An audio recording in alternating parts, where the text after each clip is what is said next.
Welcome to the Growler, a Who Dey podcast hosted by Paul Dana and other bald friends like Mo Egger, Dave Niinemets, home of all your Bengals breaks, takes. Welcome to the Growler. All right, welcome into the latest edition of the Growler. That's right. You might have heard that music and thought, oh my God, that's Dave Niinemets' music. And it is. The return, much asked for stepdad, Dave Niinemets, is back. It's so good to have you back, Dave. Thank you. I'm just making sure we're keeping that song legit because balds can't lie and we don't want to lie. So no, you're legit. But I'm making my infrequent appearance. Yeah. You know, I'm on here so infrequently, I should probably serve mock turtle soup. Like, that's how much you hear from me. Once, maybe twice a year. Once, maybe twice a year. But I appreciate that. Yeah. And I do. I mean, it's in the emails. It's like people get concerned about you. Where is Dave? Is he okay? Yeah. Has he died? Like, no, Dave's doing fine. He prefers to be a hermit and not be seen or heard. 100%. Pulling you back out here kind of against your will is one of my favorite parts of this. But that's what stepdads do. They do things against their will. They do it the hard way, some might say. Yeah. That's what stepdads do. Exactly. All right. So it's great to have Dave back here taking us through, and our thoughts are with Jay as he's helping out Nikki, and they're getting through everything they've got going on. So thoughts with them for sure. But Dave, you're here to take it over. Mo will join us here in a little bit, as always, as we do when we invite all the balds in. And we're going to talk a little bit. I'm curious to ask Mo what he thinks about Zac Taylor's analysis of the defense. If he is, some might say buying or selling. I'm not going to go to the trope, but some might say that. Curious his thoughts on that. And of course, the Mo Egger Award with a big night. So we've got to discuss the Mo Egger Award with him. We've got a little bit of news I want to get to, which will include playing some of our hits around here. Guards, Trey Hendrickson, all the hits. We'll do that. I'm going to run through the 53, where it sits right now, just to kind of give a view of the battles that remain. We're going to have, of course, the Camargo Insurance Run, pass or boot. I got a good one for you here. The readers, the Growl Pals, they came through. I think this is a really good RPB this week, so we'll get to that and more. All that coming your way. Who Dey Light on Friday, and then the walkout will be coming your way after the game on Saturday. We'll get to the fun Bengals Growler bet from this past weekend. I'm going to get to all of your responses and the controversy that happened with the result on Who Dey Light with Mark on Friday. So make sure you tune in for that. You guys you did what you do. You really brought it. And I'll just say the fact that all of you guys like to answer with the number 69 really was interesting. Nice. When we had 270 be the total yards on the Bengals Growler bet. That's my teaser. That's my teaser on that. It's our audience is what they are, Dave. And I appreciate them for that. Yeah. I do want to remind everybody our season. Dave, am I going to get you down to the season kickoff show on September 4th? We'll have to see who's the first game. It's Cowboys-Eagles? Cowboys-Eagles on the 4th, Thursday night on the 4th. But then maybe. It's not about that. It's about us. No, it was a work thing. I deal with other teams, Paul. My world's bigger than yours. No, it's not. It is. That's fair. That's fair. It's going to be a great time. I hopefully will be able to pull Dave out to come down there and enjoy it for a little bit. Last time I came, I was just in the corner eating tater tot, and nobody acknowledged me, and it hurt. That's your preferred state. People are just trying to give you what you want. That's all. Right. But BetMGM, Tom's Watch Bar, September 4th, season kickoff show. You know the deal. Our whole crew will be there. Plus Bengals media will be previewing the season, taking your questions, having some drinks, and then we'll hang out afterwards and watch Cowboys Eagles. We'll be giving away tickets to Bengals Jags home opener and other goodies. You guys know how much fun we have at that show. It's one of my favorites So hopefully we will see you down there at BetMGM on September 4th, 7 o'clock. We will do our show leading right up to the kickoff and probably right up to the signing of Trey Hendrickson, because that's where it feels like this goes, isn't it? Like we're going to do that. We're going to do it again. We're going to do it again, where every year we're at that show wondering if news is going to break, and what is going to break in 1 year. It did. All right. Speaking of our guy, Trey Hendrickson, I guess we should just go ahead and just do it. Like sand through the hourglass, so are the days of our lives.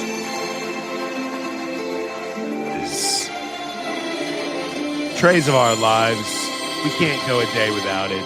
I'm so happy that it's still in our life. It goes on, really. I don't know that I have any new news. Dave, what's it like being on the national desk when the latest Trey Hendrickson nugget falls? Oh, well, we have to freak out. We have to act like something new has happened. And then we have to get in the hypotheticals of everyone who would trade for him, which, based on what we're hearing, what they want is no one. It feels like it's got a Groundhog Day effect for us, I think, of going through all the same things again and again and again. But that's what it is. It's the same thing with other, Terry McLaurin goes through this, and there's a number of different players. It's whoever it is this time of year, whoever it's going to be, you're going to hear about it all the time. The latest is that I just think this thing continues. We talked about it a little bit on the walkout the other night, where Burrow talked about this is the way things go.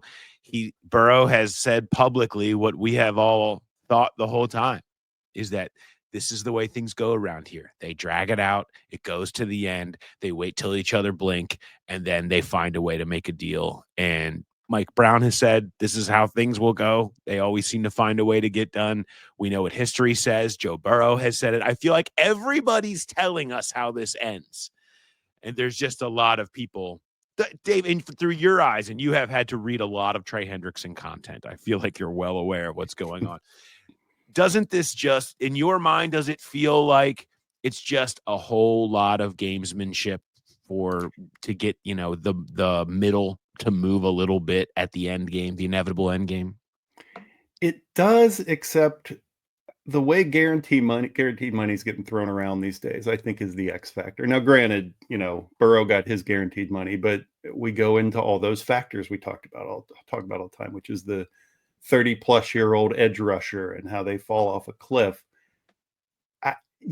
This feels like the way it normally goes, but it also feels like the bar has been set so high with these other pass rushers getting their money that I think it remains kind of tricky for the Bengals. And it just, to me, it kind of depends on how much Trey is going to really, truly hunker down and just say, I'm not going to play. I mean, I think he probably wants to play really badly. So, that kind of works to the Bengals' favor, but if he's holding out to get something identical to Watt and Garrett, I don't know. I think maybe this could be the time it doesn't come together.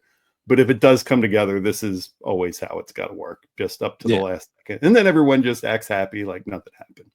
So, well, and the other side of it being like, oh, you don't want to play? Well, guess what? That's going to cost you for a game check, right? And not to mention, oh, you want to play on the current deal?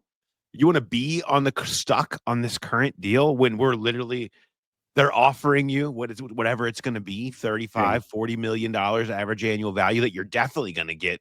I would assume they're baking it in early somehow, whatever that guarantee is for this year. It just feels like they're tracking towards a place that we know where this ends, and it's gonna happen on the 4th. I know it's gonna happen at our show. It's gonna ruin the show.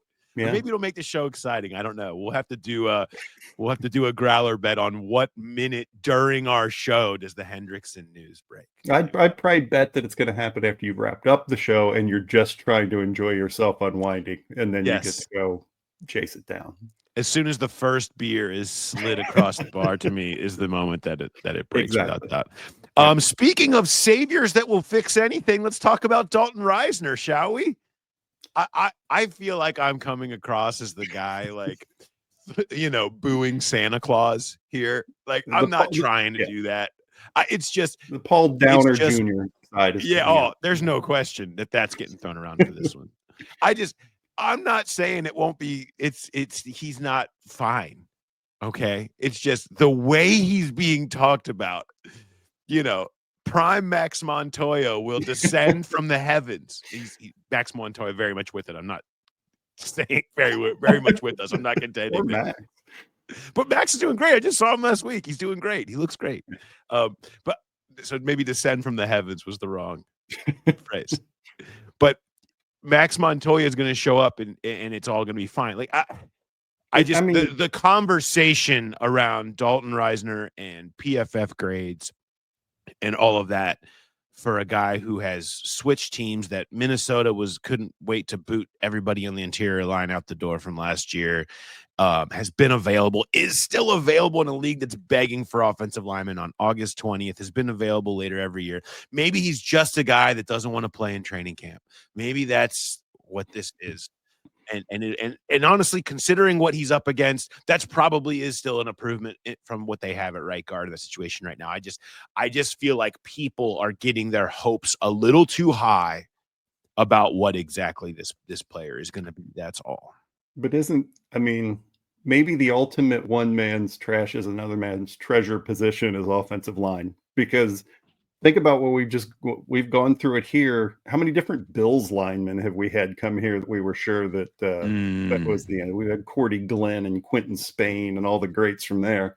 Riley Reif came to town and he was going to save the day. So I'll just say that when you're seeing things as bad as they are at guard right now, it's I can see the excitement of just getting somebody else in here to see if they could just do better. So in the fans' defense, I think just getting a veteran in and just see if he can do better is all you're really asking. But I get that. I get anybody else, please. I get that argument, that, and I understand that.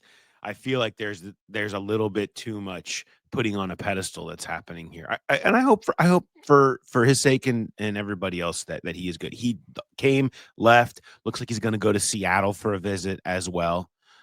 So we'll see. Dave, the Seahawks line, do they need him? I've seen good reports about the state of their line. You know the Seahawks well. They're much improved. Gray Zabel seems to be the real deal and probably should be in stripes, but they brought his teammate in from North Dakota State and he's looked really good too. So apparently they've patched it up to what they want it to be. But it sounds like Risner wants to start, and I think that just gives the Bengals a big advantage to the other teams that are bringing him in. A clearer path to starting for sure. No doubt about that. But so no decision on that yet. We'll see. It could go the same way as Noah Fant did, where he leaves, does other visits, and ends up deciding on the place, and kind of maybe he's using that as a negotiation. Maybe Seattle will actually be like, you know what, you're worth it to us. We'll see where that ends, but no decision on that yet. I want to hop into a few things from the tape real quick before I get into my 53. And I want to start with Demetrius Knight Jr., who we have spent a lot of time, as we do this time of year, hyping up the rook. We love to do that. Everybody loves to do that. That's what August is all about. And Demetrius Knight Jr., and because I want to make sure I preface this conversation by saying, has been really good in practice, has been everything you could ever want and more as like a mature leader in the locker room guy. Has just been a home run in terms of everything else. We also hadn't seen him play in games yet. And there was a reason why it was like, did they go in early, 1 round too early on this guy? It should have been a 3rd round pick. People had him later. And perhaps it was because of the playing, right? Like that he wasn't as advanced as he is as a leader in all of these things off the field. I think we're seeing some of that.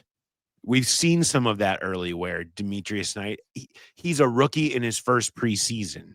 And so you have to take these things with a grain of salt. I mean, we can talk about Jamar Chase and stripes on the ball in college and dropsies and all of that, and then having an offensive rookie of the year season. Like this happens to every rookie. It's preseason. They're out there learning on the fly. It's about them improving and learning from their mistakes. And you like Demetrius Knight in that way. That said, there were some really rough reps amongst the few that he had the other day. I want to pull one out, and you can watch 44 here up in the middle of your screen going in to fill, and this is the long run. Ends up, he's the one doing a barrel roll at the 15 there. If you're watching on YouTube. It's not great because now watch, you see 44 right here down towards the bottom of your screen. He takes this right. He needs to be the one to go in and kind of be blowing up this gap. He's far too back, and then so much so that he runs into Logan Wilson, who can't get across, and then you're up there and you're rolling at the 15. That's one of a number of plays. I'm just picking one out to kind of give you an example of how problematic it can be. You can have someone just running absolutely free when you can't fill in properly. This is going to be a thing early in the year as this defense learns and as people like Demetrius Knight Jr. learn. It's going to be a thing. And I think you come out of this and you ask questions when Barrett Carter has a really good game. Is there going to be some love and some push for Barrett Carter? We've all just put Demetrius knighted him, if you will, some might say. We've done that. It makes you wonder, should there be another conversation about Barrett Carter, who played really well? Sure, there should. I mean, I don't think it needs to be definite that Demetrius Knight's in that spot. The only problem is it's not like you've got a lot of veterans that are around that you can plug in there.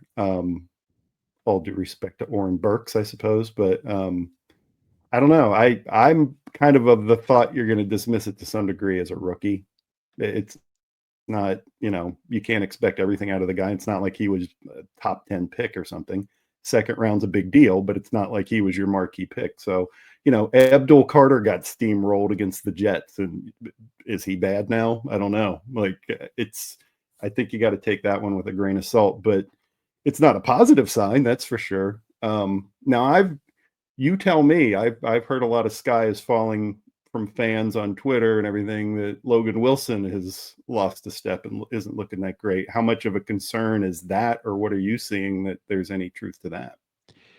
I think there's a concern there, but again, when there's the uncertainty that's happening around you, with Knight, you have new players, you have some new guys in front of you too.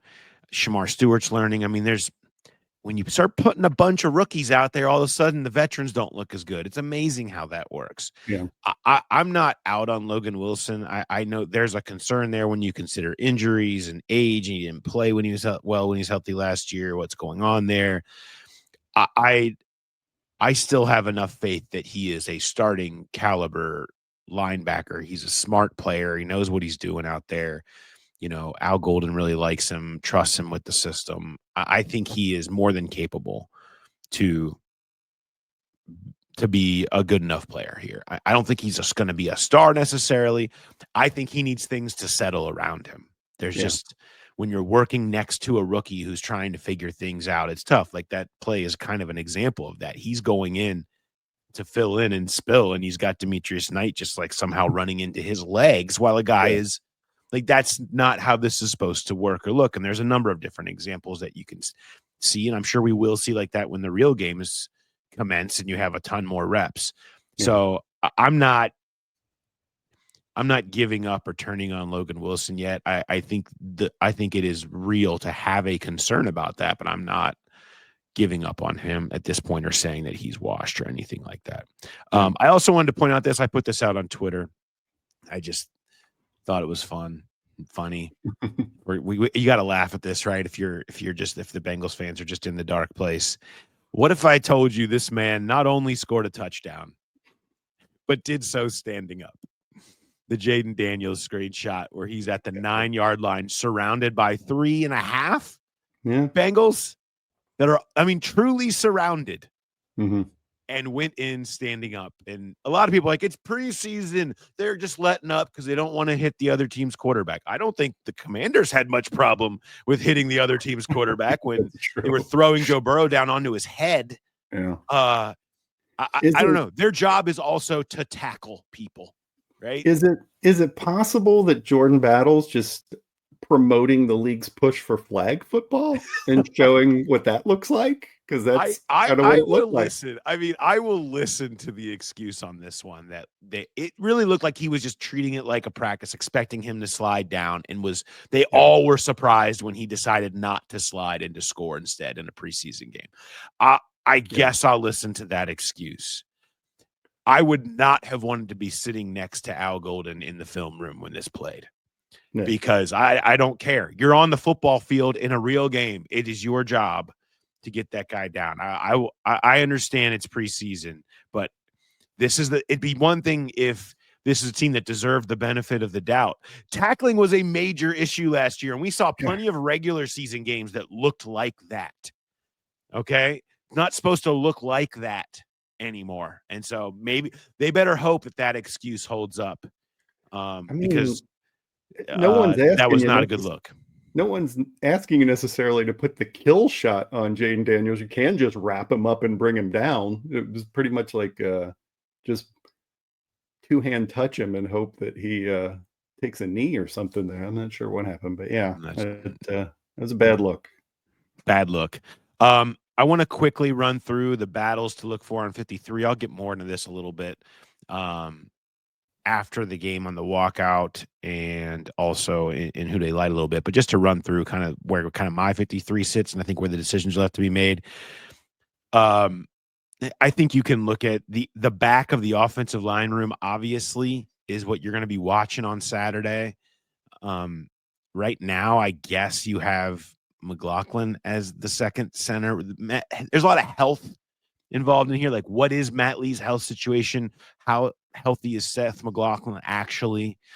He's out there playing, which is a good sign for him, but he is coming back off an Achilles. Volson, what's his health situation going to be? And maybe we learn more about this today and tomorrow at practice. Devin Cochran is, I mean, if you even want him on the team in general, much less the fact that he's been on the side behind, they're kind of maybe in right now, but on the outside is Matt Lee, is Jackson Kirkland, I guess, is Dalton Risner potentially coming in and moving Lucas Patrick out of the starting spot or competing with him. How bad is Lucas Patrick's injury? We saw him, you could see him kind of grab at that shoulder in the game. So we'll learn more about these injuries and stuff. Injuries, I think, are going to play a big part in what the back end of this offensive line room looks like, but also perhaps some guys could go out there and win a job on Saturday because they're looking for anybody that can go out there and play well. I think they keep 3 running backs. I don't see 4 showing up. I just think you're going to have Brown, P. Ryan, and Taj Brooks, and they feel good about that. I think they keep 4 tight ends and not 5. I think there's a thought that there will be 5. I just think you're going to see Tanner Hudson make this team, and I think Cam Grandy can be rostered on the PS, and then they'll have him around in case something happens to Drew Sample, but they just so badly want to make Noah Fant a centerpiece of things that I don't think that they feel like there's a need for as much of Cam Grandy being in there running the 12 personnel run stuff. So, and Hudson, God, quarterbacks just love throwing him the ball. There's just no way around it. Like every time he's out there, he's catching passes, and that matters here. The other parts of the 53 that are still interesting is whatever the hell is going to happen at the back of the defensive line room. Howard Cross, I guess, is currently making the team. Undrafted free agent Notre Dame, who's fine, but they're looking for improvements there. That feels like if I'm looking for a spot that could be a number 1 waiver ad, that would be it. Then linebacker, I think you've got 3 for 1. Joe Giles Harris, Shaka Hayward, and Muma Jongmeta, which is really a mouthful to say those 3 names all together. I'm not repeating it. I think are all 3 vying for the one last 5th linebacker spot right now. My money would be on Giles Harris just because he's a veteran. I think you can probably stash Muma and Shaka. I think it's just you're just being hopeful to take the easiest name out of that. That's all you're doing. That's just what you're thinking on your part. I think you're right about that.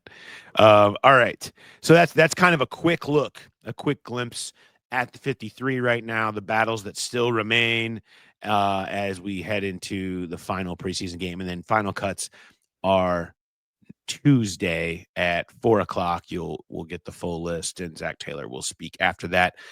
Charlie and I will have a reaction to that for you up very quickly onto the YouTube page and into your feeds that evening. So keep an eye out for that. All right. On that note, it is time for the Camargo Insurance Run, Pass, or Boot of the Week. By now, you know Josh with Camargo Insurance. There he is. He's got the gavel, got the robe, the tie, the RPB robe. I kind of want to get one of those in real life. It's very, very royal. I love it. You know, Josh, he's been a listener for a decade plus. He is your judge and jury for run, pass, or boots this season. If you have a run, pass, or boot question that you want us to answer or talk about, send in your suggestions to josh@camargoinsurance.com. That's josh@camargoinsurance.com.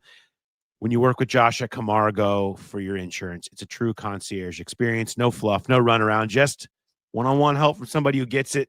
He works with all the best carriers in the industry, so you can find the perfect coverage for your home, auto, business, life insurance needs. He's here to empower you to live your best life with confidence and know that your coverage actually makes sense. It's all we want. But Josh is such a good dude. Loves to give back to the Grap House too. So he's giving away 2 tickets to Bengals Ravens, the Bengals Ravens home game in December. All you got to do is request the free, no obligation quote. You don't have to buy anything, no policy purchase necessary to enter win. All you got to do is you enter for a chance to win some seats, and that'll make sure your coverage actually makes sense. The link to enter is in the episode notes and the QR code on YouTube, or you can find it at thegrowlerpodcast.com. So if you are ready for insurance, it's simple, personal, and handled by someone who's already in the Growl Pal family. Reach out to Josh at Camargo Insurance, your judge and jury of all things RPB. All right. Brent R. sent in the winning suggestion this week. Shout out to Brent for a good question. His RPB, what number will be the highest, Dave? Millions of dollars guaranteed to Hendrickson after 2025 in a new contract. For reference, J.J. Watt got 108. T. Higgins got 41, essentially. Joe Burrow, touchdown passes plus interceptions. Last year, that was 52. TDs allowed by this defense in 2025. Last year, it was 53. What number do you think will be the highest, Dave? I'm going to go Burrow as the highest. When in doubt, bet on Burrow throwing a Yeah. lot of touchdowns, I guess. That's probably a fair thing to say. And then I'm going to pass. My dog's clacking around. Sorry about that. Yeah. I'm going to pass on the defensive touchdowns allowed. And I'm going to boot Hendrickson's guaranteed money. Yeah. Because I think he'll just settle. Yeah, I think he'll settle, and I think that's where the team's not going to budge. I think he'll still get plenty, but I think he's going to end up settling for much less than what you're seeing with these other guys. I don't know why I'm saying this, but I think I'm going to run with Hendrickson's guarantees. I don't know. I think that because if the first year ends up being around 35, 40, you're almost there. It's just like they're going to give something in the second year. You're going to see some year 2 guarantees that I think could get it up into the 50s. And if you get up into the 50s, I like your chances over Burrow touchdown passes because it's plus interceptions. I mean, maybe his interceptions go down too, and that number doesn't cross 50 again this year. Touchdowns allowed by the defense, I'm worried about. I'm running with that. That's obviously going to be a concern that ends up in the 50s again this year, but that's going to be my answer. So I guess I'll be booting Burrow touchdown passes, interceptions in that. But love that question. Shout out to Brent. Brent, you know what that was? Followed instructions, came up with a good question, sent it in properly. I love people that do it the right way. That's the Growl Pal way. That's graders worthy. Brent. Send me a message, and we're gonna get you the greater shipper. We're gonna get you your flavors that you want. They're gonna drop that shipper right in your front door, the 6-pack. You deserve it. People that follow directions and do things the right way, man, we love them. So shout out to And Brent. if you can't do that for graders, what can you do it for? I mean, what can you do it for? I'll follow directions for graders. That's true. And you don't normally do anything for anybody. No. You did this for us, though. Yeah. You came back. People were asking for you to come back, and you did, Dave. Nobody was. And I very much appreciate. People were clamoring. There was clamoring. There was no clamoring to come back. So I appreciate it. It's been great catching up with you again. And we will talk to you, I don't know, 6 months, a year? Yeah. Whenever we see you again, I look forward Yep. to it. Hopefully sooner All right. than that. See ya. Now we shift on to our good friend and yours from ESPN 1530. Mo Egger has joined the program. Mo, how we doing? I am doing awesome. How about you? Well, you're fresh off the last bit of load management season. So I feel like I should apologize to you. I'm sorry that this is what you have to do on your first day back to full-time, full run work. This is the perfect runway. This is the perfect ramp up to, now load management season's behind us and going to start doing the hard work of sitting in a room talking about sports for 3 hours a day every day. That's true. It's not that bad. We'll have plenty to talk about. I'm excited next week.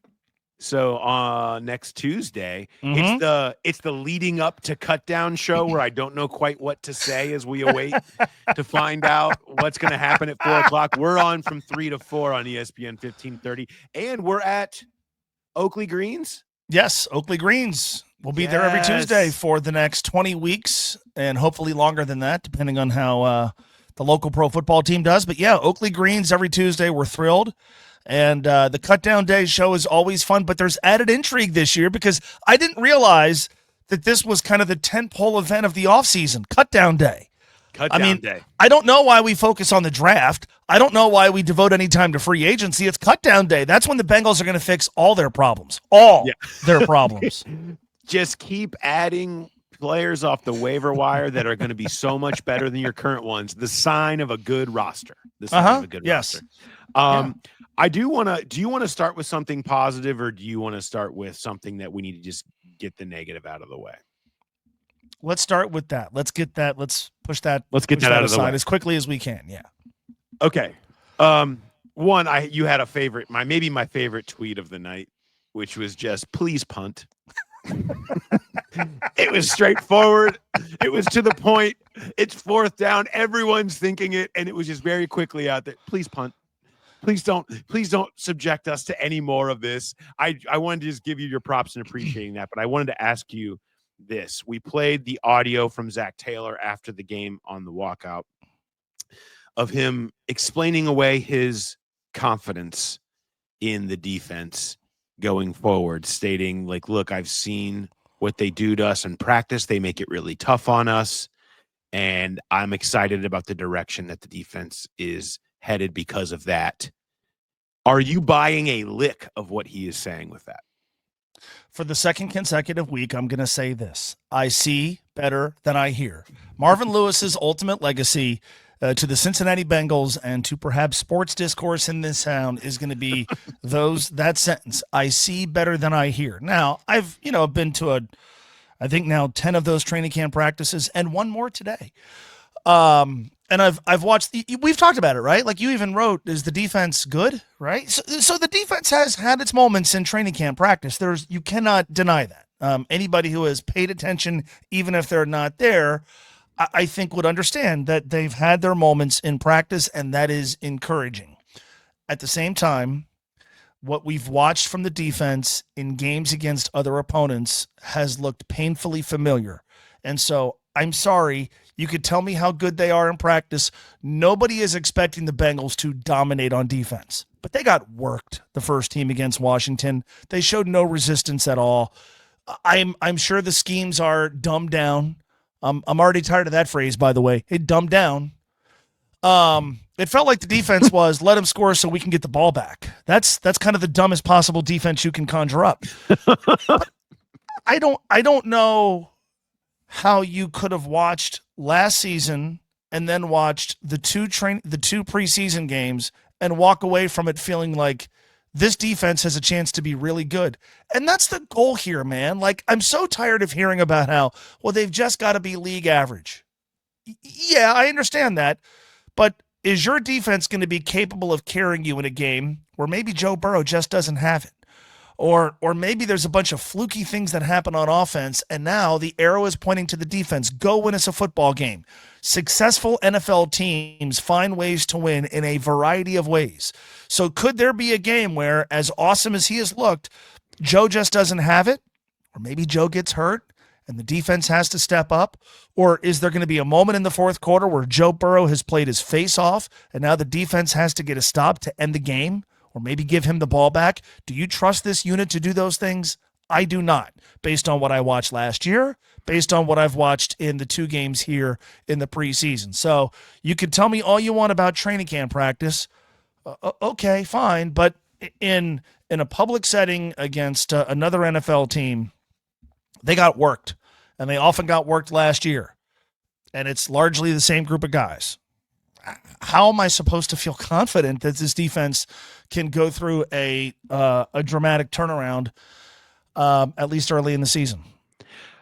Well, you can't be. I had a tweet, and I honestly, I almost had a little bit of a regret about it because I felt like it was being misconstrued what I was trying to say. And my tweet was, there is zero reason to have confidence about the state of the Bengals defense, and that won't be changing between now and Cleveland. That was not saying that this defense can't eventually be good this year. The point was that you're going to show up opening day and you are going to be fearful of the worst because there's literally nothing that's going to happen Saturday. Nothing that's going to happen in practice. They're good in practice thing is over. Like, that doesn't hold any more water when you saw what you've seen when the starters have played in these preseason games. There is no way that you're going to go into this season feeling good about this defense. And that was the one thing you wanted. It was the one thing that you wanted out of this preseason, besides everybody staying healthy, was feeling some momentum and confidence that this defense can be what the defense was the last 5 weeks of last year, which was good enough, right? Yeah, They didn't let anybody score 30, and they won all 5 games, let the offense carry them. Even that last game, 19-17 in Pittsburgh, like, that was encouraging. There was momentum there. There was confidence there. What's happened in these 2 games has stolen that feeling away, and that means a lot for a group that really is relying on giving confidence to young players that didn't totally have it. I worry about that, particularly in the early portion of the season where we get so worried about, I don't know if you've heard about this, but the team getting off to a fast start. Oh, is that a thing? It's a thing. Oh. It's a thing. Everybody's talking about it. The idea for the Bengals this year is to win the championship, right? Like, correct. Super Bowl window. How could you conclude that the Bengals can win a championship this year, understanding that they have built-in defensive issues that at least during the summer don't appear to be rectified? Like, yeah, it's about getting off to a fast start, but big picture, the idea is to win a title here very, very soon. And in order to do that, again, they just got to be league average. Okay. Well, how long is that going to take? And then how far behind the 8 ball are they going to be before they achieve league average status? And by the way, league average status still leaves lots of room for bad. Like, average players do a lot of bad things. Average defenses are going to do a lot of bad things. So I walked away from it. It's funny. We did on ESPN 1530, Tony Pike, Austin, and I, we were talking about the Bengals over-under, which I will admit that as much as I love sports gambling, I think we focus on too much. And I said over. I think they'll win 11 games. I'm coming off that now. And I hate to do that. I think they're going to finish in the 9 to 10 win range because I've seen this movie before. I've seen Joe Burrow's excellence get offset by issues elsewhere. And obviously, the offensive line problems are a different story, I guess. But I'm just to get to 11 wins, I don't think this defense, based on what I've seen right now, can do that. I'm not wagering on it. I'm not wagering on Al Golden. I'm not wagering on a lot of the same group of players. I'm not wagering on a defense where it feels like there's more uncertainty than ever before as to whether or not Trey Hendrickson is going to be a part of it. Like, I'm on the underside now, and I hate to say that because my take for months has been it's only 2 more wins. It's only 2 more. And if they avoid the slow start, they'll get to 11. I don't know, man. I don't know how you have enough faith in that defense to either make that wager or to start talking about the Bengals in championship terms, and that's frustrating because by now we're supposed to be talking about the Bengals in championship terms. Well, you're hoping that you're talking about the Bengals in the same terms that you talked about the Eagles last year and through this lens, in that, I was listening to Free Agents and 40s. It's Daniel Jeremiah and Greg Rosenthal. It's a great podcast that they've started doing together. And Greg was talking about the time during Super Bowl week that he spent like hanging out with Vic Fangio like every single day at his media availabilities. He said, I must have heard him say 100 times, it took us 4, 5, 6 weeks to really get everybody doing it the right way and figuring it out. That's your path at this point, because the foundation is so poor right now where they're starting, that this is going to be it's going to take a month or two for this defense to get where they can find the people that need to be doing it, get them playing better, and get it moving in the right direction, with the reality that that may never happen. But that's, maybe I'm wrong. Maybe they go out and they sack Joe Flacco unbelievably 7 times, and maybe they go and they intercept Trevor Lawrence 3 times, and they get all the confidence in the world, and it starts happening quickly. That seems highly unlikely given where we're at right now. But all right, maybe that does happen and it changes all of our minds. But what has happened through these preseason games is, I think it has changed the reality of what the arc can be for this defense, where it's gonna be, how long are we gonna have to wait to see this thing get to a serviceable level, and how many games will that cost them in the short run? And that is the concern, because that then becomes the same thing that we've talked about with the slow starts over every year, where it's been something that eventually did get worked out, but it cost them games in the process. Sure. And so that's the question. I think also all off season, and I've talked with you almost every single week, hey, are we sure they shouldn't go get a safety? Hey, they're asking Geno Stone to take a pay cut. Like, what's plan B if he says no? Hey, are we sure this is the group we're going to go with at corner? Hey, doesn't it feel like they could use another defensive tackle? All right, with the uncertainty around Trey Hendrickson, doesn't it make sense to see if there's an edge rusher somewhere? And now Cutdown Day is coming, and it's like looking at my shopping list. It's like, well, here's all the things they need at cut. It feels like a relatively flawed strategy to be counting on Cutdown Day to give you all of these positions, guys at positions you need. And so I've thought a lot about, just over the last couple of months, how often it has felt like, God, I wish they would do a little bit more. And now it's Cutdown Day, and it feels like, oh my God, like we've got to go panic shopping for players who, for whatever reason, get cut by other teams. Now, obviously, number one, every team should be looking for upgrades at Cutdown Day. And number two, you can find some players who can be helpful. That's happened here. It's not to diminish its significance as it relates to making the team better. But when you have, I read Charlie's chalkboard on Monday morning, and he kind of outlined, like, here's all the positions the Bengals could be looking to make additions to. And I'm paraphrasing him here, on Cutdown Day. And it was like everywhere but quarterback and wide receiver. Yeah. It's like, so... But as a fan, that's frustrating, because, gee, who didn't see this coming? But it's also troubling as a fan, because it's like, really, you're going to put all your eggs in the Cutdown Day basket? But here we are. It's the one tiny domino leading the way to the big one. It's free agency started all of this, when they didn't do anything. That week of free agency where they didn't check off this, need serviceable starting level play and depth portion of the program properly. That week, when we sat there and talked about Marco Wilson Tuesday, was the start of all of this. It forced them to panic draft. It forced them to be now in a panic mode at waiver wire. Like, that all has run downhill to this point of, like, where you just don't have all the things that you need to have, and there's not enough ways to get them.